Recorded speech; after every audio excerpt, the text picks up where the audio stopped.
wish you good luck up there in Stockholm. Well, I'm glad you could stop by and share that photo with us and continued success. Thank you. Okay, thank you. Okay, Linda, I guess we're ready to drop into the ball, eh? Shall we dance? Boy, I would love to. This is one of my favorite songs. This is the Merry Widow Waltz by Franz Lehar. And as we were doing that interview, I could hear the voice of Dr. David Miller as Governor Millett, who opened the orchestra and the entire ball as we see them dancing right there. There are some beautiful costumes down there already, and by golly, South Dakotans know how to waltz.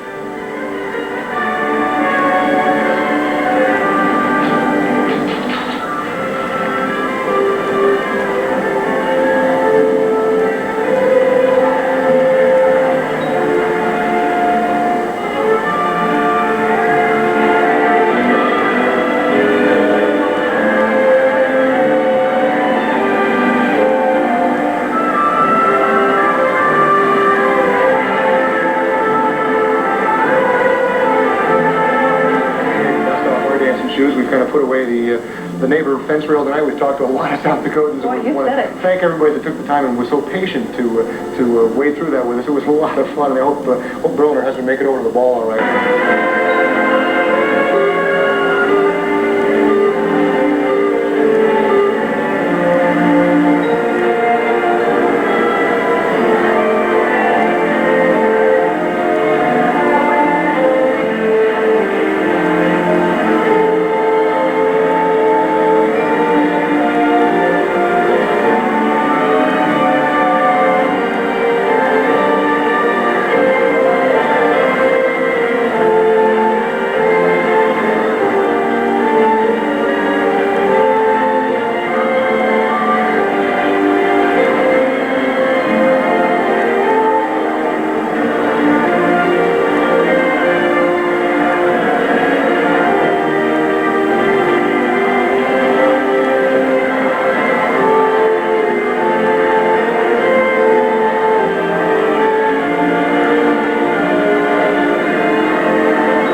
listening to the beautiful strains of the University of South Dakota Centennial Orchestra. They just played for us I'm Forever Blowing Bubbles. And now they are going into one of my favorite pieces. This one, if you know the story of Showboat, you hear this piece after the ball is over. We hope the ball won't be over for a long time. And right now, we will be just talking briefly with Carla Sahr, who is from the South Dakota Federation of Republican Women. And she's going to tell us that there's a lot more in the Capitol than just the renovation that we've seen or the silver service or anything else. Carla, for those of us who've never seen the gown collection, can you tell us a little bit about the history of the gown collection? Well, the inaugural gown collection was a centennial project of the South Dakota Federation of Republican Women. A committee from that group redefined the dolls. The project was originally presented to the state on the 75th anniversary of statehood and put in storage when they were renovating the Capitol. And then when we went to get it out again, we decided that we might look into this a little more and see what was involved with these women. So the women were more women than just their gowns. Definitely. That's what we're looking about. Right. Well, how did you happen to find out then about all of their stories? Well, we wrote to the families. We wrote to all of the families and did a lot of reading. We spent a year on the project, and we were stunned with what we found out. Well, can you tell us any good stories? We found out wonderful things. We found out that all the women were extremely talented and clever, and that their family and their church came first, and they were devoted to their husband's career. But many of them did other things too. Many things. A couple of them that were here today, we know that Lorna Hersteth went on and became South Dakota Secretary of State. She was a politician in her own right. And Pat Farrar, who's here today too, when she was First Lady, that family was very, very active in sports. And they rode bicycles and swam. Now in the 1960s, that was a little unusual. Well, and she's even become an actress this week since she portrayed Mrs. Millett. That brings up this question. Do you know anything interesting about Margaret Millett, for example? Well, yes, we do. We found out that the Milletts came to Dakota Territory in 1879 because of Margaret's poor health, delicate health. And she went on to raise 5 sons here in South Dakota, and she died at the age of 95. She was also a portrait painter, a china painter. She was a poet and did many things in her 95 years. Well, she certainly lived a long life. It's too bad she didn't get to celebrate a century, but we are certainly enjoying celebrating a century right here. Thank you so much, Carla, for stopping in, and we know you'll want to get back to the ball yourself. Thank you. I think we'll be able to see some more of our live coverage from the ball downstairs right now. And we invite you to stay with us all through the evening. Right now we're at the Capitol Ball, but we will be going to the Centennial Ball very shortly. Oh, thank you. Thank you. Give yourself room, please. Thank you.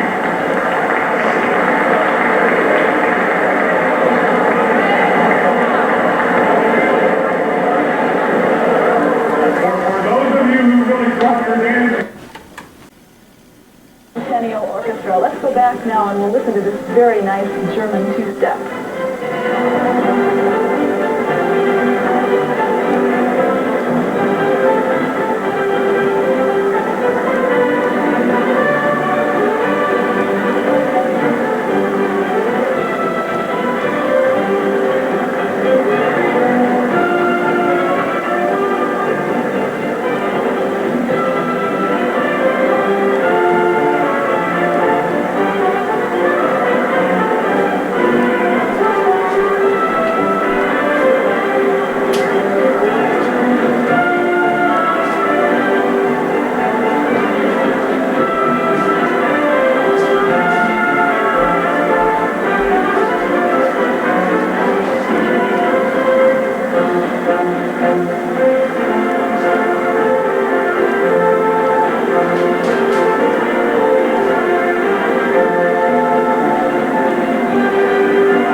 taking a breather here, and through this evening at the Capitol Ball, they will be recreating a panorama of music from the state, beginning in the late 1800s up to the time of the composition of our state song, Hail South Dakota, written in 1943 by an Alcester band director, DAKOTA Hammett. It looks as though the director is about to get everybody all revved up for the Foxtrot set. We're going to be hearing Red Sails in the Sunset, the original Foxtrot, and Bye Bye Blackbird. And the reason why they've chosen these pieces is not because in 1889 they could dance these dances, but we don't know how to dance quadrilles and cuddly bets anymore. So that would be a wasted evening.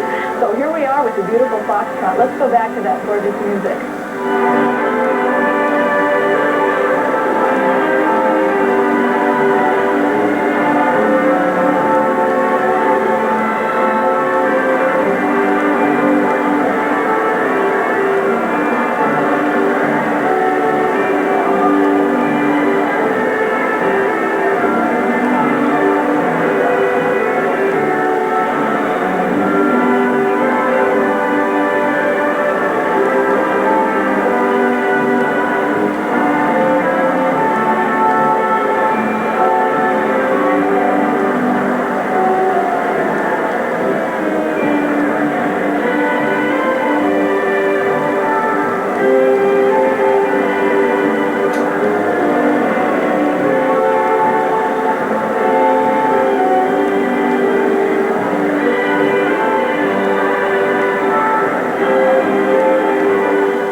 Many of the beautiful costumes that, particularly the ladies are wearing tonight. Some of the men have nice costumes on too, but they're not quite as historical as the ones the lovely ladies have on this evening. A lot of them, some of our guests tonight, are dressed in clothing that they themselves, their families have owned and worn to balls like this throughout the course of South Dakota Centennial or in other states that their parents were raised in other places.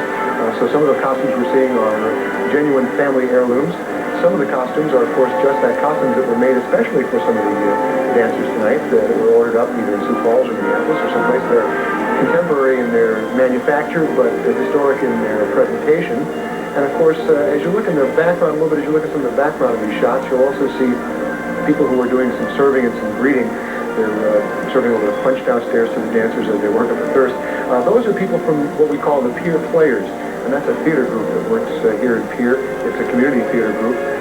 I don't have information that says when they started, but I know when I lived in Pierre back in the early 70s, I was a member of the Pierre Players, and they're here tonight in costume, and they're greeting and escorting the guests, serving punch, announcing the arrival of some of the guests. Earlier this week, the Pierre Players were busy with a centennial musical called Welcome Home, which they presented here at the Grand Opera House. So their tradition carries on with the tradition of the arts and with fine dancing and ballroom etiquette right here in the Capitol Auditorium.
the Capitol Ball. And coming up next, we were just in the midst of a great foxtrot.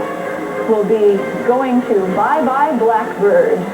And I might announce again that this is the 25-piece University of South Dakota Centennial Dance Orchestra under the direction of Professor Skip Swenson. They are performing all original orchestrations from the archives of the Shrine to Music Museum in Vermillion. There's a good look at the conductor, Skip Swenson, who is a longtime professor of music and teaches percussion at the Department of Music at the University of South Dakota. He's the successor to the late Arnie B. Larson as conductor of the Golden Age of Bands, 1860 to 1915 ensemble, which performs each year. So the thing that makes this very historic is the fact that the music that they are playing would have been done in these original arrangements, which they've been able to take from the Shrine to Music Museum, especially for this ball and for the Statehood Day ball, the Governor Millett ball, which was at Watertown on Thursday evening. Let's go back and listen to Bye Bye Blackbird.